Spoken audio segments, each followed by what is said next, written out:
Hi friends, welcome to natural world. ഇന്ന് ഞാൻ ചെയ്യാൻ പോകുന്നതൊരു പച്ചടിയാണ്. അപ്പോൾ ഞാൻ വിചാരിച്ചു നമ്മുടെ ഓണസദ്യക്ക് എല്ലാം മത്തനും കുമ്പളങ്ങയും ഒക്കെ അല്ലേ, അപ്പോൾ ഒരു പൈനാപ്പിൾ കൊണ്ട് പച്ചടി ചെയ്യാമെന്ന് വിചാരിച്ചു. അപ്പോൾ അതെങ്ങനെ ഉണ്ടാക്കാമെന്ന് നോക്കാം. അതിന് മുമ്പായിട്ട് നമ്മുടെ ചാനൽ സബ്സ്ക്രൈബ് ചെയ്യാത്ത ആരെങ്കിലും ഉണ്ടെങ്കിൽ നാച്ചുറൽ വേൾഡ് ഒന്ന് സബ്സ്ക്രൈബ് ചെയ്യണം, അടുത്തുള്ള ബെല്ലൈക്കണും ക്ലിക്ക് ചെയ്യണം. അപ്പോൾ പൈനാപ്പിൾ പച്ചടി ഉണ്ടാക്കാൻ വേണ്ടിയിട്ട് ഞാനിവിടെ ഒരു കുക്കർ എടുത്തിട്ടുണ്ട്. അതിലേക്ക് കട്ട് ചെയ്ത് വെച്ച പൈനാപ്പിൾ ഇട്ട് കൊടുക്കുകയാണ്. ഇതിപ്പോൾ ഒരു ചെറിയ പൈനാപ്പിളാണ്, അപ്പോൾ അതിൻ്റെ ഇതൊക്കെ കട്ട് ചെയ്തൊക്കെ കളഞ്ഞപ്പോൾ ഇത്രയേ ഉള്ളൂ. ഇതിലേക്ക് ഞാൻ 1/2 ടീസ്പൂൺ ചില്ലി പൗഡർ ചേർക്കുന്നുണ്ട്, 1/4 ടീസ്പൂൺ മഞ്ഞൾപ്പൊടി ചേർക്കുന്നുണ്ട്, പിന്നെ 1 ടീസ്പൂൺ ഷുഗറും ചേർക്കുന്നുണ്ട്. പൈനാപ്പിൾ ഇപ്പോൾ ഒരുപാട് മധുരമൊന്നുമില്ല, അപ്പോൾ ഞാൻ 1 ടീസ്പൂൺ ഷുഗർ ചേർക്കുകയാണ്. ഇനി ഒരു 1/2 കപ്പ് വെള്ളം ഒഴിച്ചു കൊടുക്കുന്നുണ്ട്. പൈനാപ്പിളിൽ തന്നെ വെള്ളം ഇറങ്ങണ കാരണം ഞാനിപ്പോൾ 1/2 കപ്പ് വെള്ളമേ ചേർത്തിട്ടുള്ളൂ.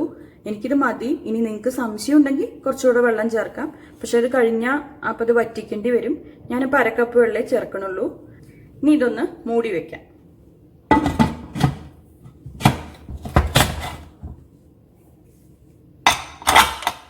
ഇനി ഇതൊരു 3 വിസിൽ വരുന്നവരെ വെയിറ്റ് ചെയ്യാം. 3 വിസിൽ വന്നാൽ ഓഫ് ചെയ്യാം. ഇൻ കേസ് നിങ്ങൾക്ക് 4 വിസിൽ വേണമെങ്കിലും കൊടുക്കാം. ഞാൻ ഇപ്പോൾ 3 വിസിലാണ് ഇടുന്നത്.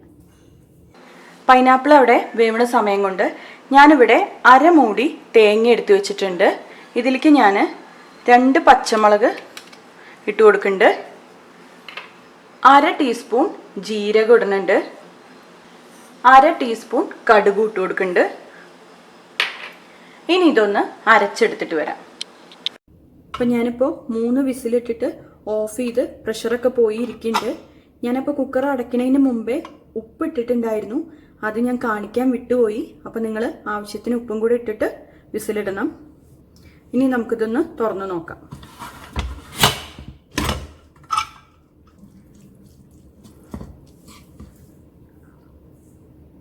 പൈനാപ്പിളൊക്കെ വെന്തിട്ടുണ്ട്.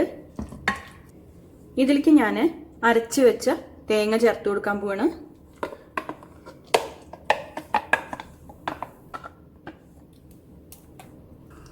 ഇപ്പം ഞാൻ ആ തേങ്ങയും അത് അരച്ച മിക്സിയിൽ കുറച്ച് വെള്ളം ഒഴിച്ചിട്ട് ഇതിലേക്ക് ഒഴിച്ചിട്ടുണ്ട്.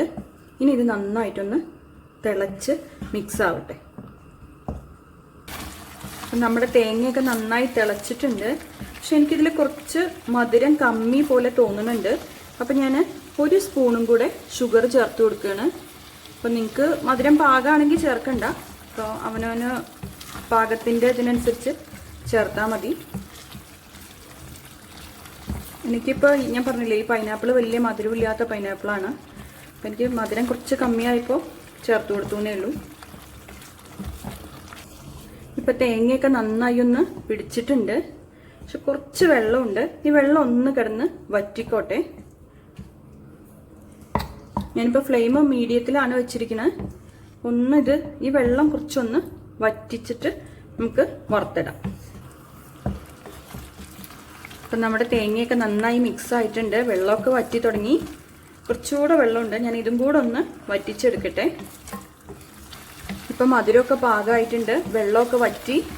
ഇനി ഇതൊന്ന് വറുത്തിടാം. അപ്പം ഞാനിത് ഓഫ് ചെയ്യണം. അപ്പം അത് വറുത്തിടാൻ വേണ്ടിയിട്ട് ഞാനിവിടെ ഒരു പാൻ വെച്ചിട്ടുണ്ട്. ഇതിലേക്ക് കുറച്ച് വെളിച്ചെണ്ണ ഒഴിച്ചു കൊടുക്കുകയാണ്. എണ്ണ ചൂടായിട്ടുണ്ട്, കുറച്ച് കടുക് ഇട്ട് കൊടുക്കുകയാണ്.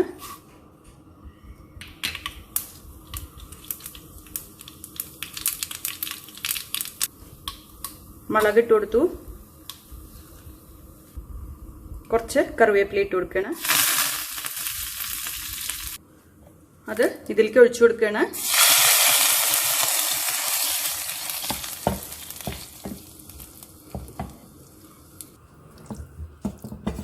അപ്പം നമ്മുടെ പൈനാപ്പിൾ പച്ചടി റെഡിയായി.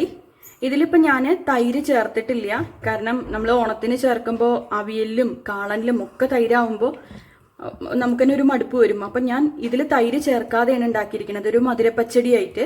അപ്പം നിങ്ങൾക്ക് തൈര് ചേർക്കണം എന്നുള്ളവരാണെങ്കിൽ നമ്മൾ വറുത്തിടുന്നതിന് മുമ്പേ തേങ്ങ ചേർത്ത് തിളച്ചായി കഴിഞ്ഞാൽ കുറച്ച് തൈര് ചേർക്കുക. എന്നിട്ട് അത് കഴിഞ്ഞിട്ട് വറുത്തിട്ടാൽ മതി. ഞാനിപ്പോൾ തൈര് ചേർക്കാത്തത് കാരണം ഞാൻ വറുത്തിട്ടു എന്നേ ഉള്ളൂ. അപ്പം നമ്മുടെ ഇഷ്ടത്തിന് ഏത് വേണമെങ്കിലും ചെയ്യാവുന്നതേ ഉള്ളൂ.